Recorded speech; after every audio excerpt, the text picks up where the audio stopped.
Hello,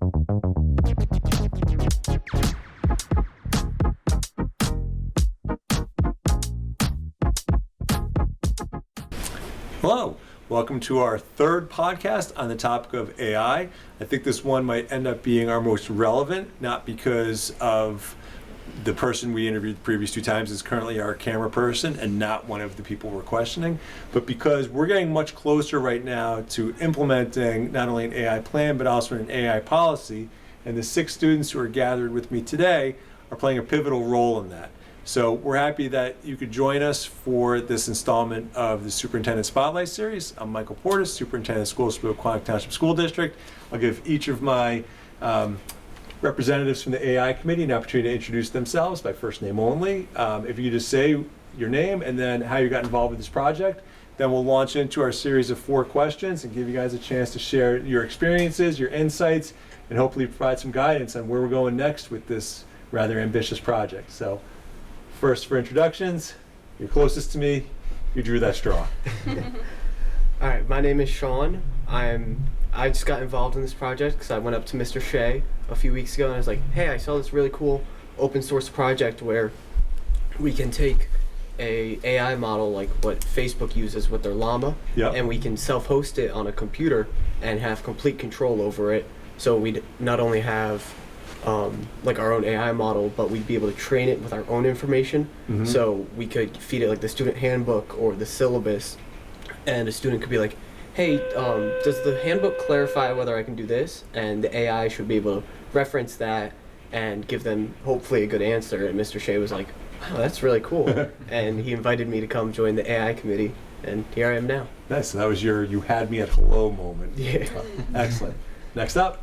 I'm Andrew, and I got involved in the AI committee because I was involved in the robotics team here, and we do some technology-related activities and the computer science program. And so in computer science class, we do a lot of AI investigation. We looked into like what moral solutions there are to using AI.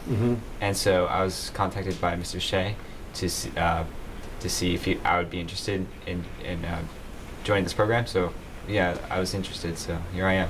Yes, and I'm glad you brought that up too, because I think we'll touch on that, if not in this conversation, but definitely as we develop the policy, the moral and ethical implications of AI in an educational environment. Next up. My name's Ava. I joined extremely recently, I think probably less than a week ago.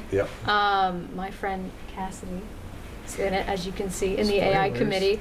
Yeah, spoilers. She was telling me about it and kind of just like talking about how cool it was, and I also thought it was interesting. I'm interested a lot in the more policy side of it. I might not have as much experience in robotics or engineering or anything like that, but I do find like the questioning of like the ethics and all that very interesting, and kind of just trying to figure out different ways that you can use AI in a school environment. So I literally just sent an email and was like, can I join? This sounds cool. And here I am. Nice. And I'm happy to hear too that there's someone else who is drawn in by the language side of it. The tech side is, for me, a touch overwhelming, but the language side of how do we govern this, how do we guide, is fascinating. So since you gave away her name, we're not going to skip to the person behind you. We're going to go, no, it works. It's a wonderful segue to Cassidy. My name is Cassidy. I actually found out about the AI committee through AP Gov, which is a course I'm currently taking. We had a project where we mocked an election and we had to make policies centered around our school. And one of the policies that I was in charge of making was our AI research policy. I was interested to see how AI could correlate in a school environment.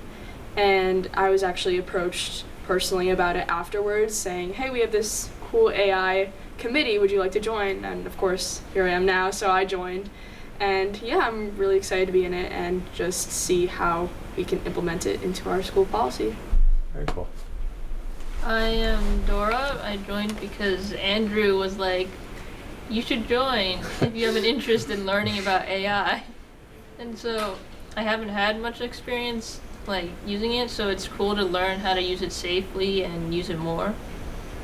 And I think that that's really helpful as well, because where you are in the path of discovery is where I think most people probably are.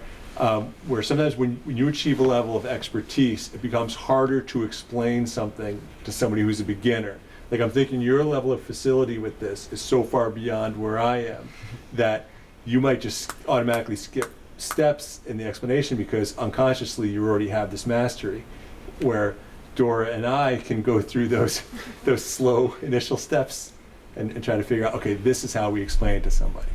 Okay, so my name is Remy, and I joined for the same reasons as Andrew. I received the same email he did, where we both got in because we're in the computer science program and we're both in the robotics club. And the personal reason why I joined that was because I want to learn more about AI and learn like what parts of it, like the ethics and stuff, just go like more in depth. And I think it's really interesting how we can have our voice just be like first student representative in this club and this policy making. I think it's just a great thing.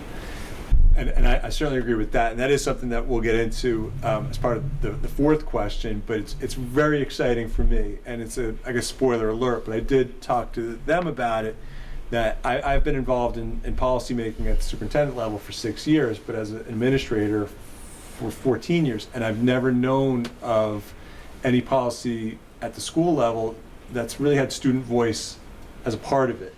It's almost like we make policy for you, but not with you. And so there's something about what we're doing that is, to me, is very, very exciting. And it gives me a different angle on how things operate in a school setting. So good stuff. All right, so first question, and I told them answer in any sequence. It's not like we're going to go methodically and make sure each of the six of you answers a question. No, if a couple of you answer and we're ready to move on to the next, we will. We will not raise hands, though we are in a school setting. But just let the conversation flow pretty organically. So the first question is, why should people care about AI? And if you're not sure what that means, it's artificial intelligence. I'm sure everybody does. But so why should we care? I'll go first.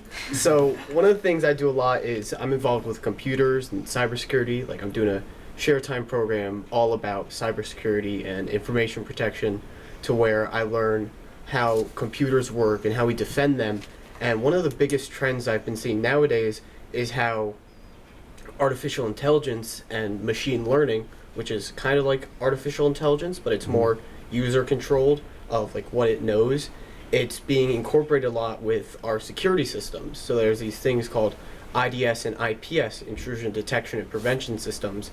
And nowadays, most of the biggest ones we know are AI based. So you have it set up on your system and it starts using AI that's been pre-built by the company to start detecting like event logs and just like possible intrusions. And it's starting to use AI a lot more. So it's just, I think that people should learn more about it because of how involved it's becoming in this world.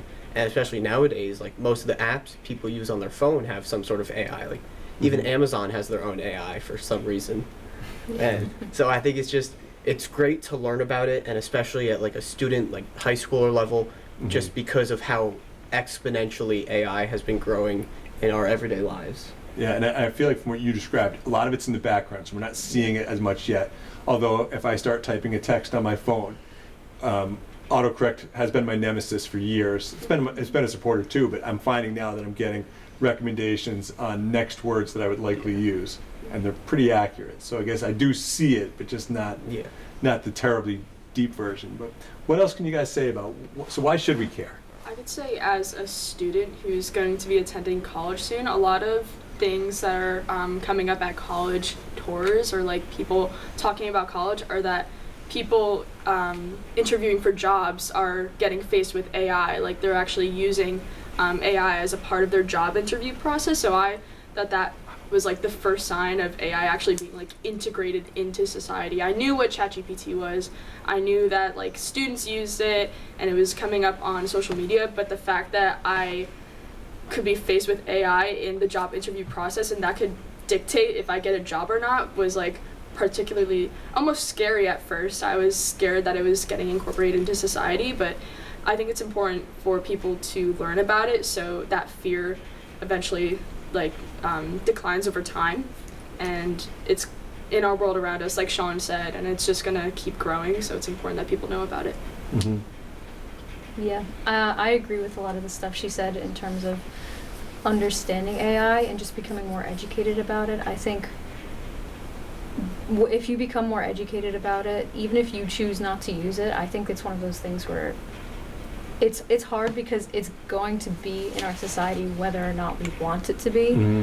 Sort of. I mean, we're here to make policy, and obviously, like, we have power to influence it, but it's generative AI is here now, so in some capacity, like, we understand that it's going to be a part of our lives. But I think that if people are able to educate themselves on it in maybe a more non-biased way, in a way that's not guided by fear, and more so learning maybe like straight facts, and then learning different sides of the argument, and then kind of being able to like better form your opinion from that, then you get to make more informed decisions on your own, rather than, this might sound mean, but like sticking your head in the sand and saying like, I want things to be this way, or I don't want things to be this way. I think if you're able to fully understand it, even if it's kind of hard or difficult, or you don't want to understand it because there might be difficult questions that come with that, or it might be difficult to understand maybe specific nuances of technology, especially if that's not something that you grew up with or are comfortable with really using. I think that getting over that hurdle is worth it in the long run to make better informed decisions. And you're saying too, it's not a question of if, it's when, and Yeah. when might be right now too. Mm-hmm.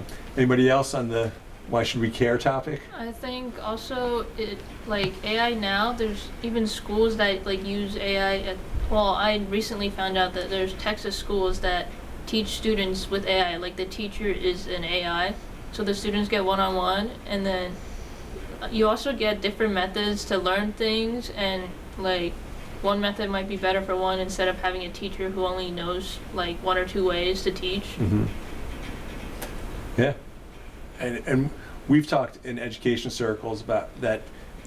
Teachers won't be replaced with AI, but teachers who know how to use AI will replace teachers who do not. And I don't know if that's true or what the timetable would be for that, but that's kind of been the conversation in the educational world.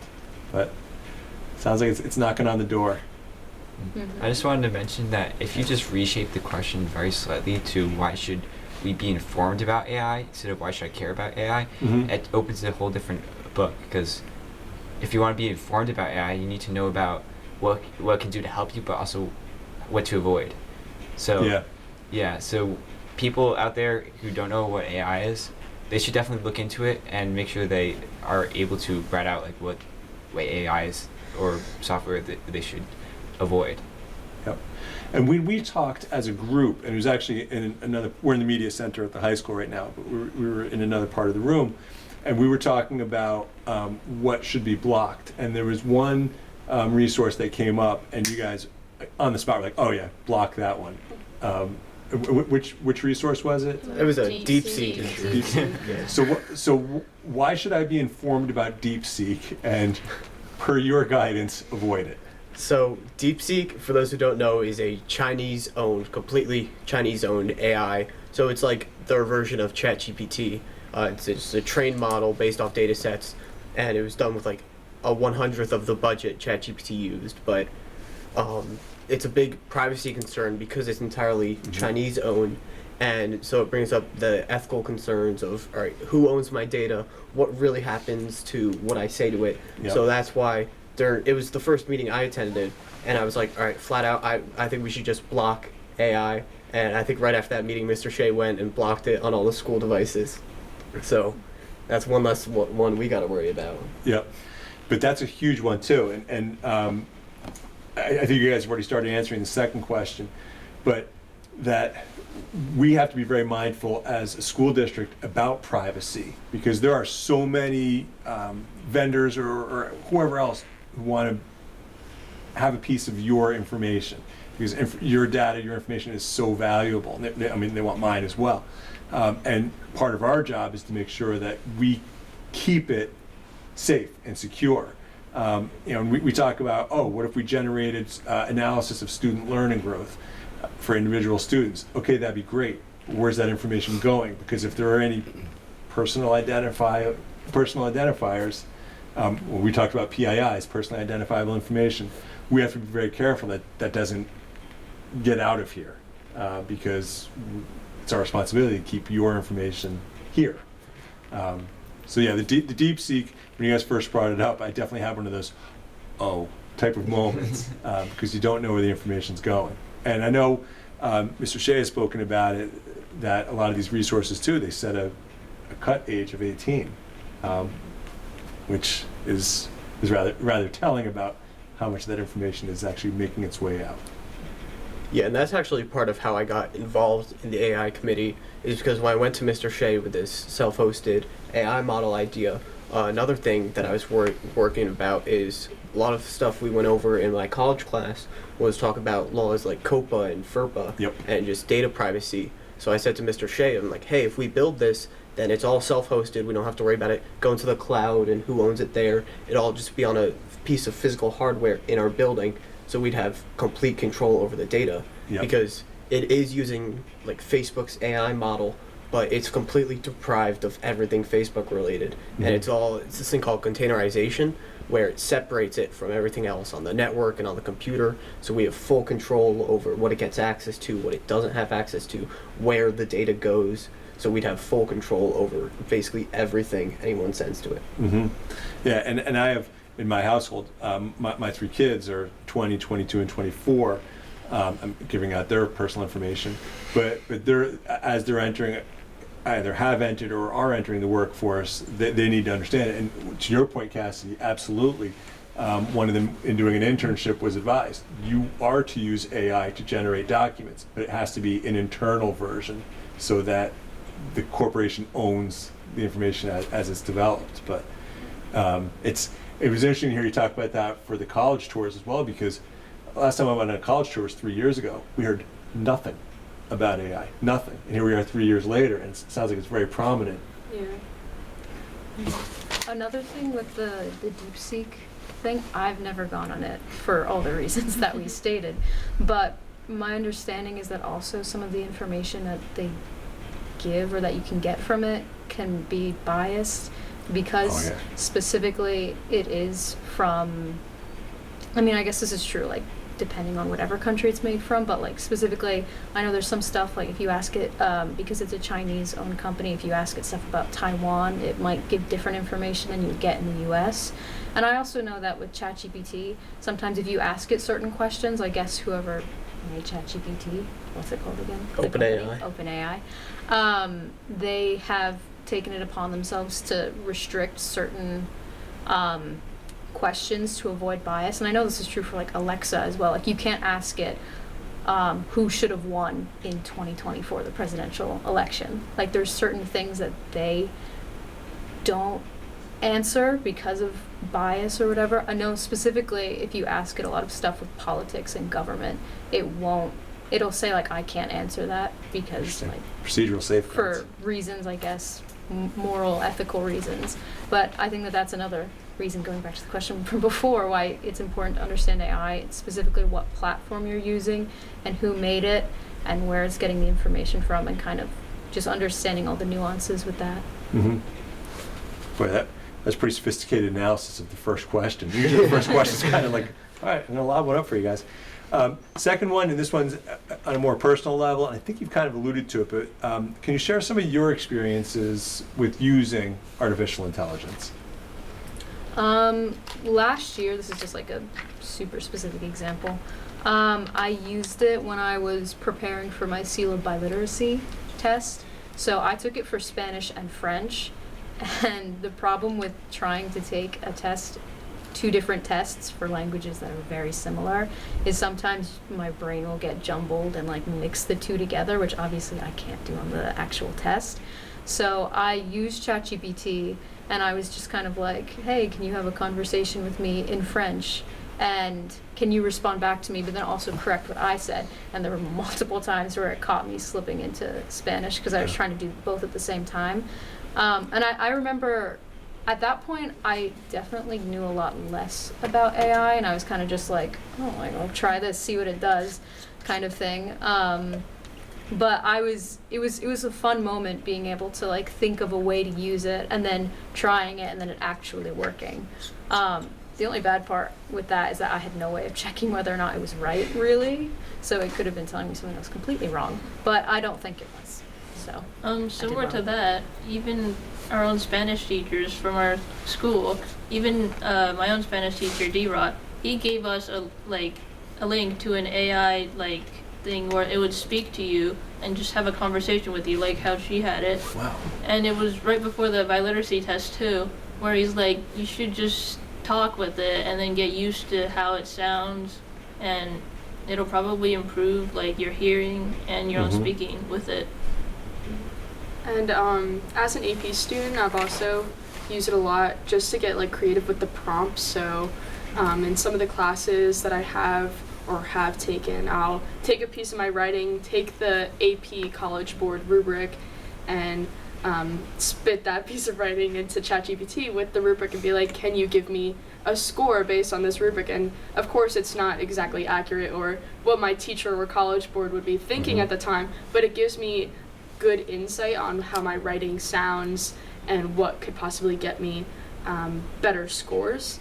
There's also a feature on Quizlet who has AI in it, where you can take your flashcards and they'll ask you questions about them, and then they'll actually base it off of the information that you put in the flashcards, and then tell you how to maybe revise what you're thinking or make it more aligned with what the flashcards say. So I think that's a little bit more accurate in terms of usage of AI, but there's plenty of ways to use it, ethical and not ethical. But yeah, I definitely say just it's good and then it's not good. So just make sure that whatever you're using it for is accurate. Yeah, going off the very last thing she said, I have used it sometimes when I am sometimes if I have a question that I'm stuck on for one of my AP classes specifically, I might plug the question in and I'll be like, oh, can you give me a question similar to this, and then walk me through the steps.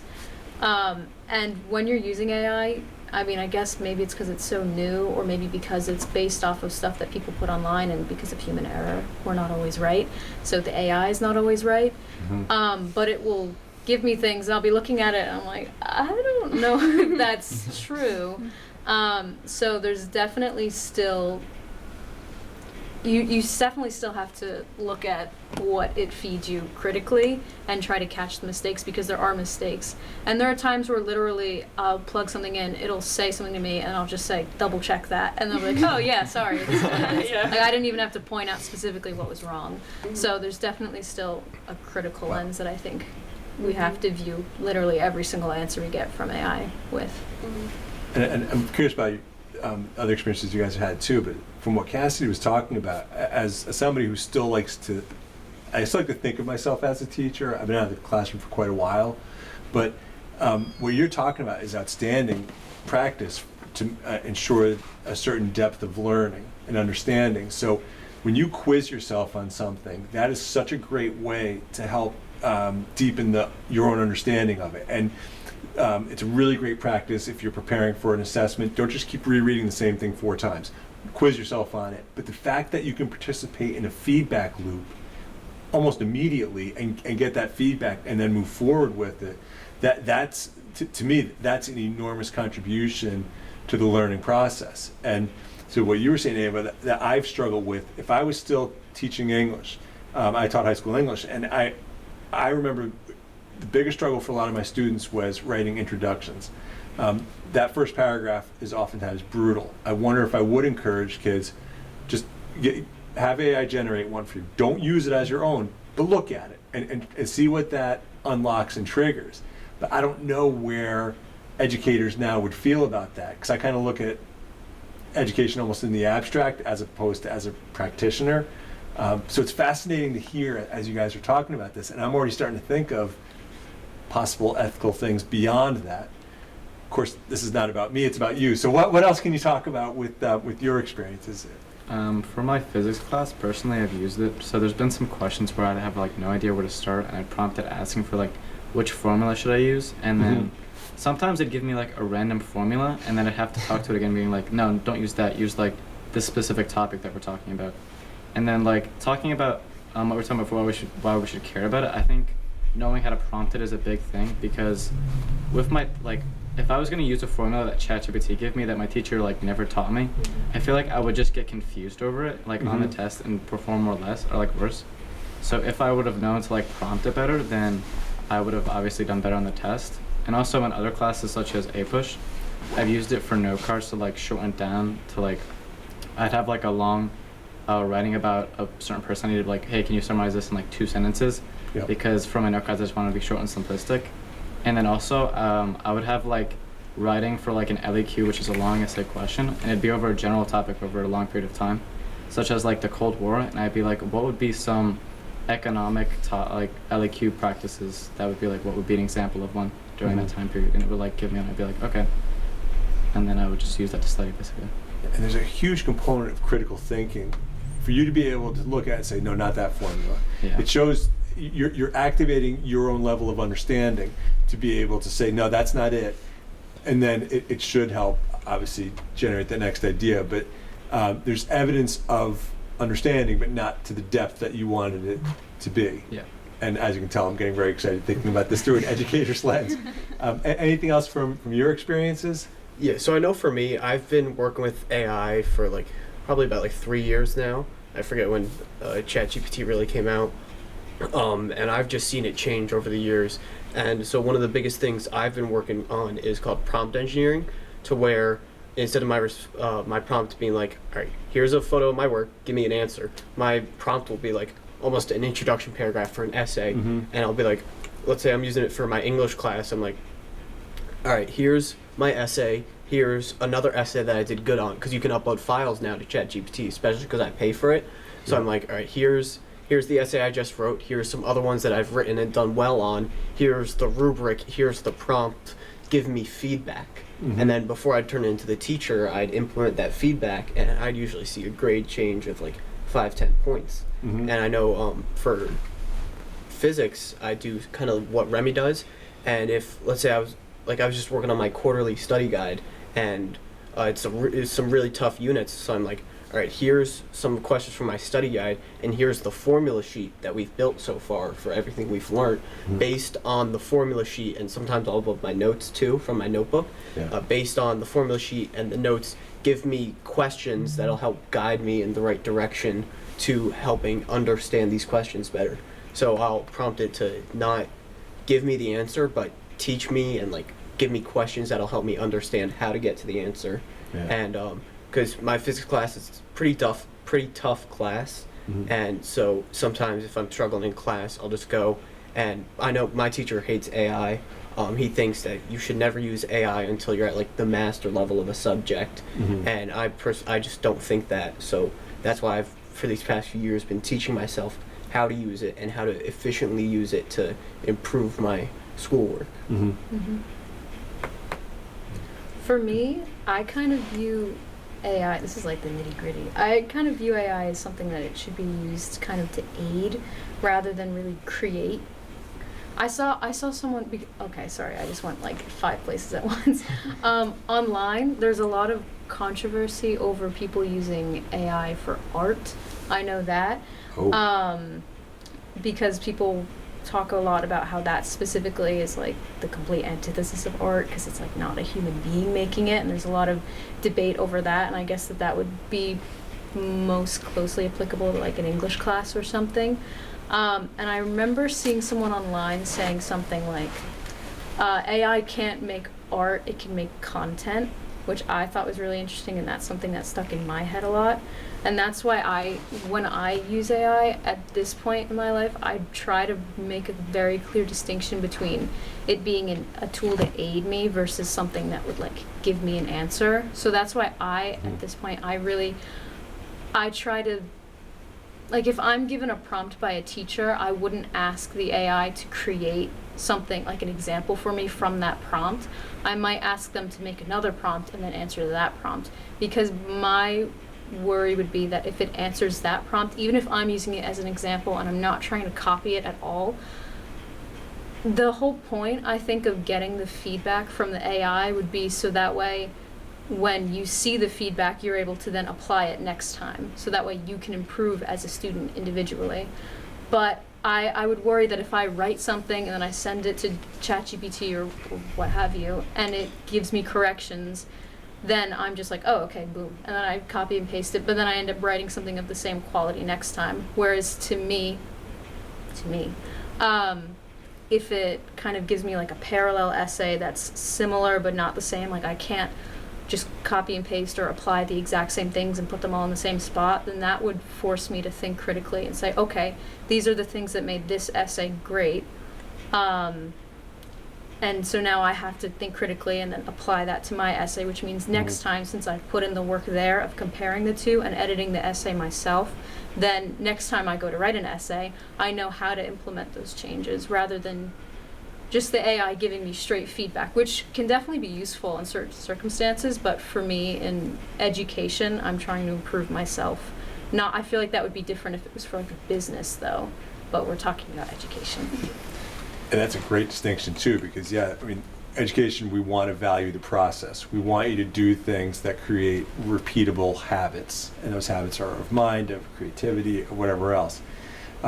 Oftentimes the outcome becomes the goal because people want the grade, and so you focus on the outcome. But the process, to me, should be more important. Yeah, I know for me, like kind of going off what Ava said, I've been learning how to use it a lot more as an aid because last year, my sophomore year, I took a AP Computer Science Principles, and for our final project for the AP test, we had to do a create task, which is basically just make a program and then from that program explain it during the AP test. And it's like you only get parts of the program to explain, not the full program.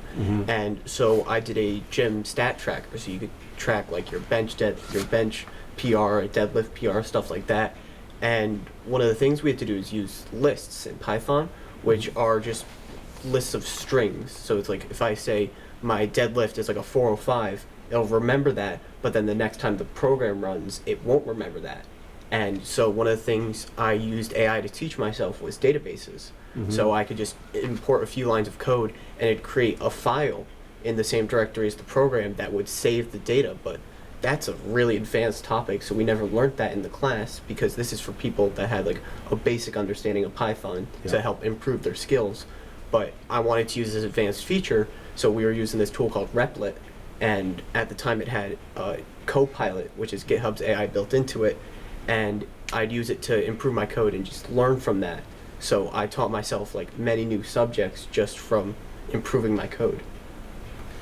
Yeah, I'm proud of myself because I'm using autocorrect on my phone better, and you're doing that. So but we're not here to compare. It actually gives me a beautiful segue to the third question, which is a bit of a confessional for me. So I'm 52 and find AI to be weird, overwhelming, and scary. How can you help calm me down? And it's not just me. It's people of my relative age group. For me, I don't know how applicable this is, but it makes sense in my head, so I'm going to say it. During COVID, when everyone was online all the time, and I feel like this is specifically maybe comforting to educators, and we were on screens all the time and, not seeing people face to face and not having human interaction, I think we all remember that was not great, and it was not a great experience for a lot of people. And looking back on it now, like I don't know how I was in my house for like 2 years and really not seeing people in real life so much, and I know a lot of people feel the same way.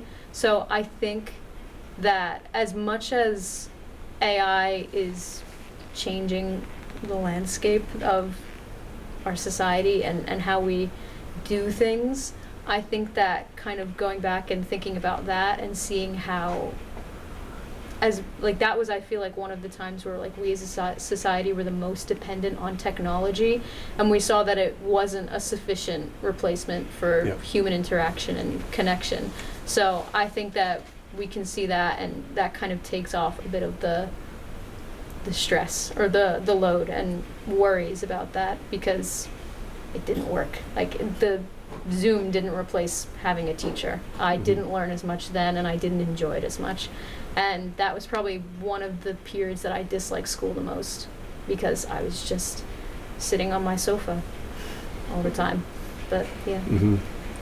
I think also you just have to like go into it with an open mind, as hard as it may be, whether you're scared about the privacy or you think it's weird like you said. I think you just have to integrate it, or well, you don't have to, but you should at least try to integrate it little bits and pieces into your life.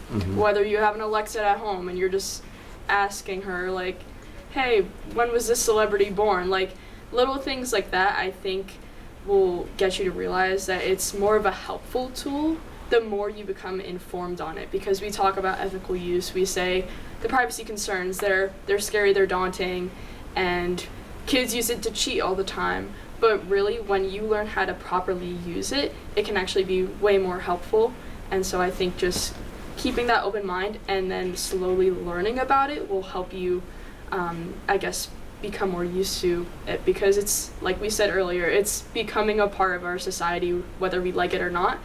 You have a choice to use it or not, but you should at least be open to it and trying it first.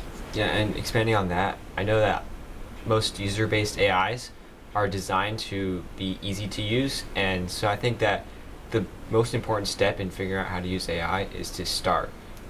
Yeah, so you gotta take a look at it, and it will most likely be easy to use and easy to figure out. And the only problem with that is that you will need to go by yourself and inform yourself on what you need to avoid and what you need to look for. Yeah, no, for me, I look at it in two ways, like from two different points of view. Is the first way I see of it is like being a friendly tool because of how adaptive it is. Yep. So if you're in like a conversation with ChatGPT, it has local memory of that conversation. Yep. So let's say if someone with a learning disability is trying to understand a hard topic and their teacher isn't doing like the best of the job doing it and explaining it, then they can go to ChatGPT and be like, hey, I'm having a really hard time understanding this. Can you break it down and simplify it for me?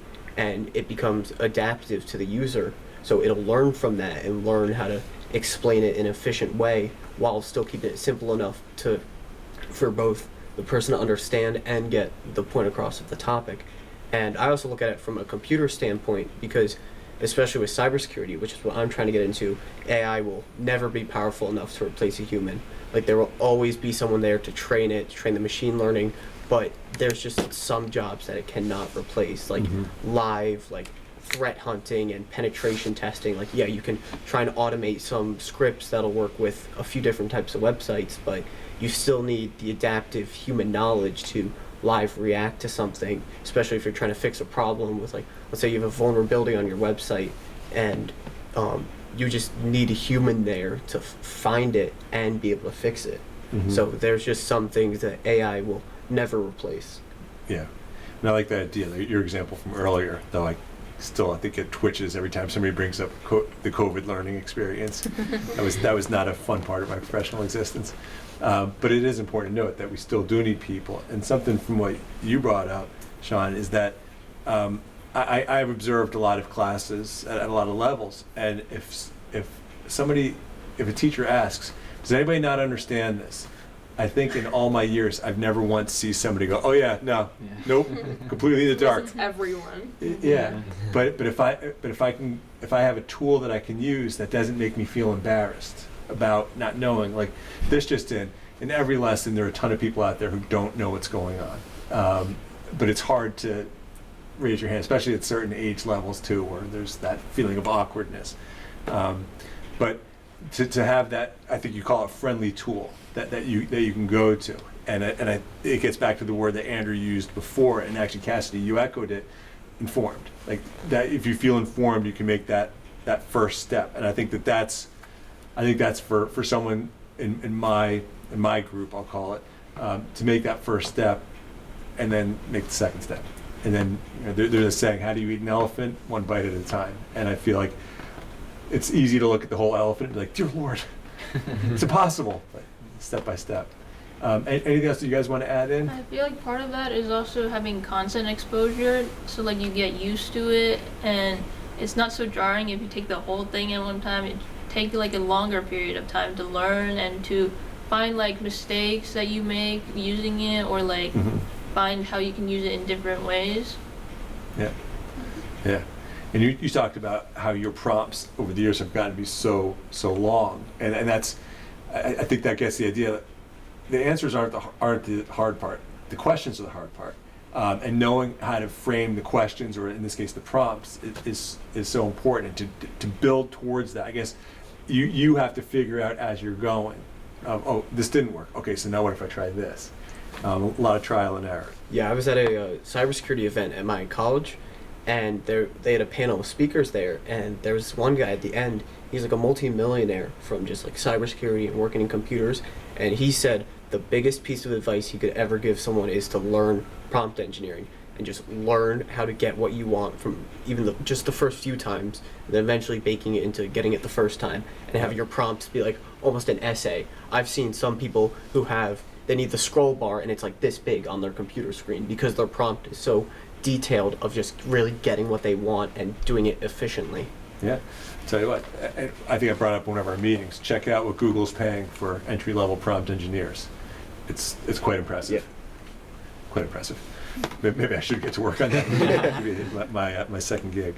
So last question, and I appreciate you guys are definitely staying past the amount of time I told you this was going to be, but it's all really interesting, so hey, you get to stay. The last one, it's true. It's incredibly unusual for high school students to have a significant voice in the development of district policy.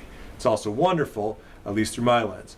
What do you hope to accomplish with this committee and the end products that you're being tasked with helping to develop? And just they're not writing the policy itself, but you will certainly inform it, and this conversation is going to inform it as well. So to get back to the actual question, so what is it you hope to accomplish? So with this committee, one of the biggest questions we thought of is how can we incorporate AI in something like the schools instead of just flat out banning it? Because a few weeks ago they did a teacher consensus, and most teachers were like, all right, I want ChatGPT banned.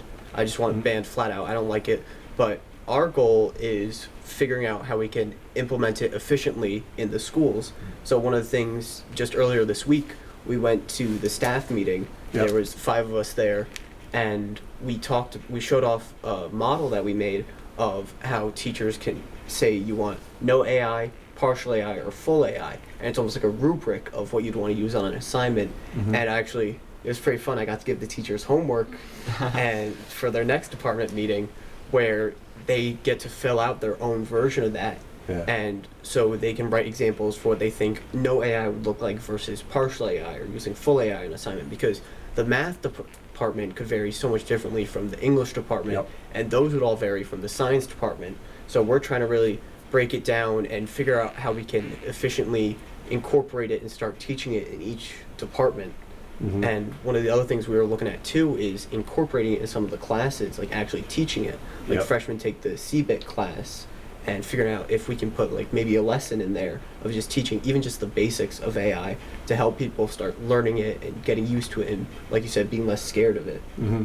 I used to say about curriculum that it should be precise enough that you can fold it in half and put it in your back pocket, and it should be good enough that you'd want to put it there and carry it with you.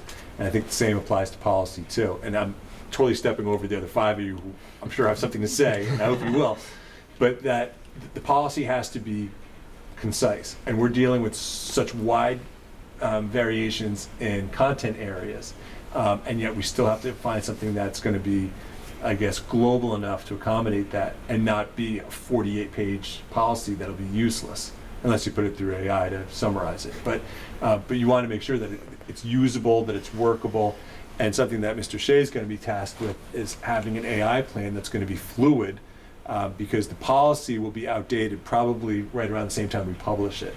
So it has to have some kind of flexibility to its construction, and that's the AI plan. But now that I've stolen your thunder, what else are you guys hoping to accomplish here? Okay, so talking about from what Sean says, one problem that we would have is that for the departments, we have to make sure that the teachers have a similar AI policy, because if one English teacher tells you where you can use AI, and then there's going to be a bunch of students who are going to use AI to help them write better, it could be differing from like one teacher says you can't use AI, and all of their students are just like writing a lot more. Like it could be worse, it could be like better, but I would say more of it would be a little bit worse. And just like that difference between who uses AI and like who doesn't, you have to make sure you get like a general consensus in the department, versus like for them all like either all using AI or they're all like not using AI. Mm-hmm. Yeah, because that could create its own type of equity gap. And to what Cassidy's talking about, if you're going to a college that expects you to have some degree of facility with it, but our policy as a school district is no, you can't touch it, then we're setting you up where students from, I know Montville has already pushed something out. If you're in the same classroom as somebody from Montville, they're at a decided advantage because of our level of discomfort or comfort. So I think we need to be consistent there too. What else you guys want to put out there? So I was going to mention that one of the things I've been stressing as a student in this committee is that whatever we use as an AI policy every day in the classroom should be as simple as possible. However, our general policy should be as complex as possible. So if you're a student, you're not going to want to spend 10 minutes reading this AI rubric that's, I don't know, 3 pages long before you do an assignment. You're going to want to take a quick look at it and then start right away. But if you're a parent, from a parent perspective, you want to know exactly what the regulations are. And if something were to happen where there's concerns over how AI was used in a certain situation, you need to be able to go back and locate in the policy exactly how that should be addressed.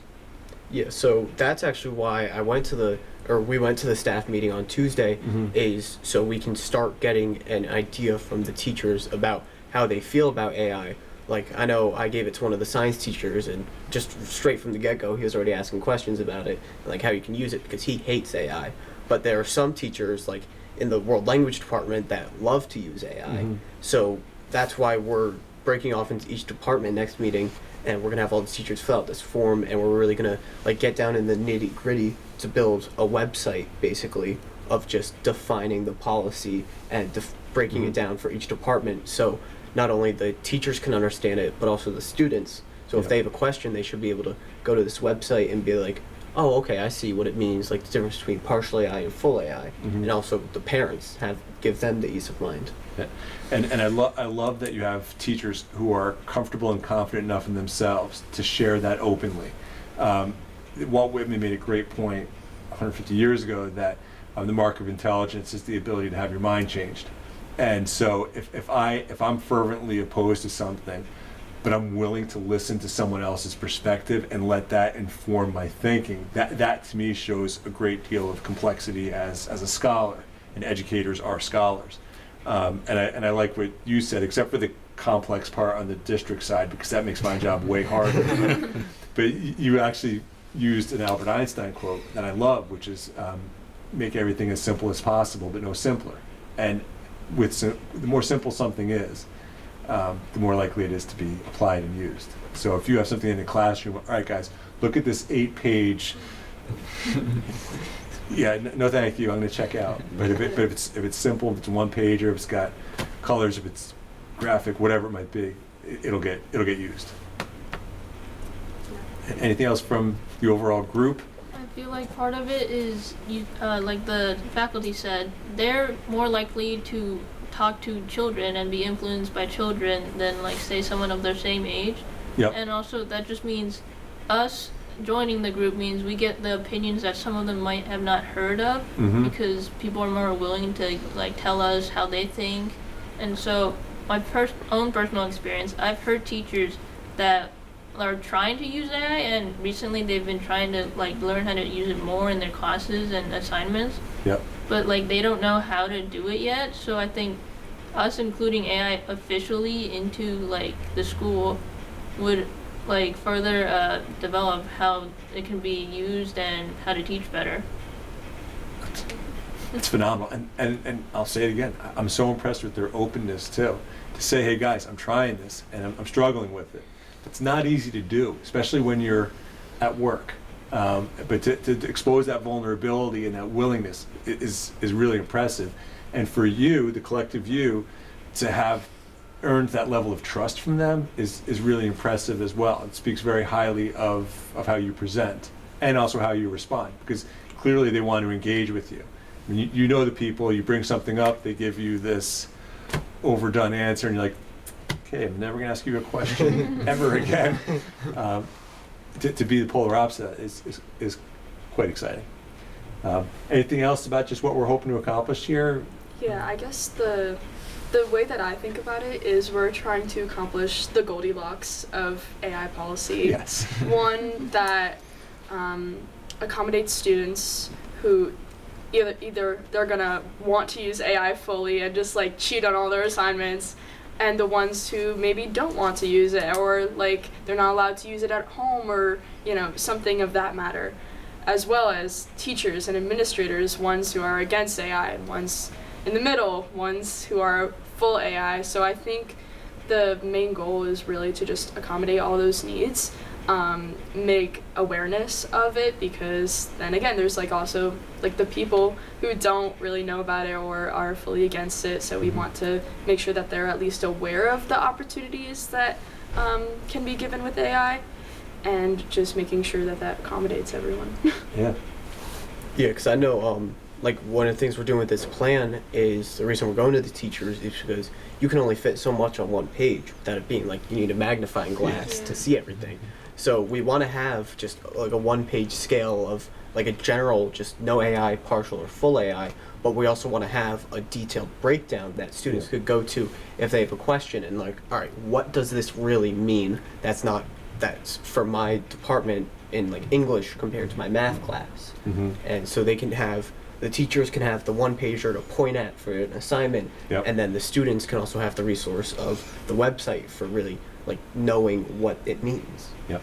And it's just funny to me. I can hear the administrative team right now being like, "Oh, Portas is having to do a one pager. How novel!" Huge fan of the one pager, because if you don't have to turn the page, if you don't have to scroll, you're more likely to read it. And something too that I think is really important to bring up too is I want my teachers, my staff members overall, to feel comfortable with this, because in my 28 years of education, it's been a lot added to the workload and expectations for teachers. I don't know that I've ever seen anything pulled back. But if we can give them a tool that's going to give them back time, so instead of spending 2 hours working on your lesson plans, you can probably bang it out in about 10 minutes. Put good prompts in there, get a really good output, go through it to tweak and adjust, and then bam, you've got something really strong. And something that Mr. Rodriguez had talked to me about was generating readings in Spanish in AI as well as questions. And he said the readings, he had to adjust them a little bit, but by and large they were very good. So instead of laboring over finding a reading or generating a reading, it's right there. And then to have the questions and then be able to adjust those. The fact that we can give teachers back time is enormous, because I've never seen it. This is unprecedented. In these unprecedented times, to harken back to that hackneyed phrase from 2020 through 22. Anything else before we start to wrap it up? I know, especially for math teachers, they have a hard time when students ask them for like more problems, more practice problems. They have a hard time of going through with calculations again to make sure it works and is nice numbers for the students. And so it's really hard to find like a big group of practice problems for the students to make. So it really cuts back on time for them when they are able to be like, can you give me more problems for students to do? And then since they have experience, they can also check the AI's problems too. Yep. Which makes it accurate, and then the students benefit from it too. Oh, that's great. Yeah, so they say, hang on, just give me 10 seconds. Here you go.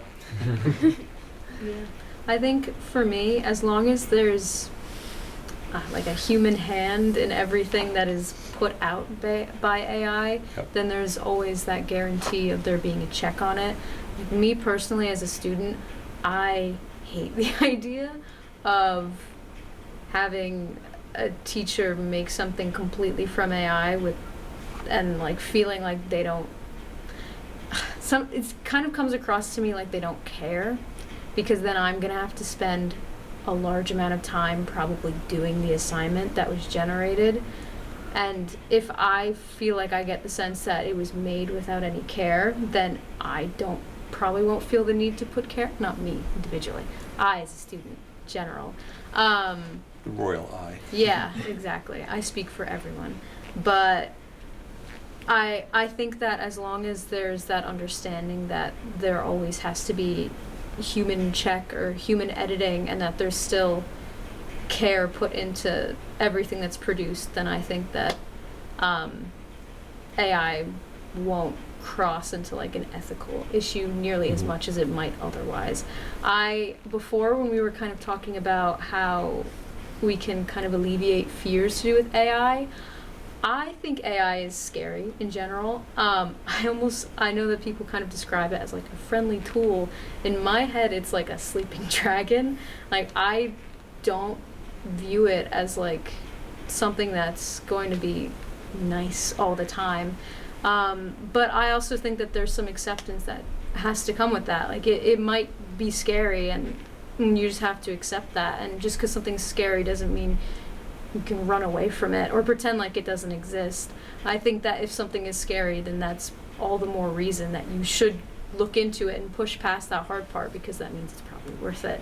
So I don't know. I think that making those hard decisions and like pushing through that, like I said, is what will help lead us into better informed decisions. Full circle. There it is. And if you get voted off the island at the next meeting, we'll know Yeah. why. No, but it is true. Like, there's nothing in this universe that's entirely beneficial. For everything that brings a benefit, there's always some type of cost associated with it.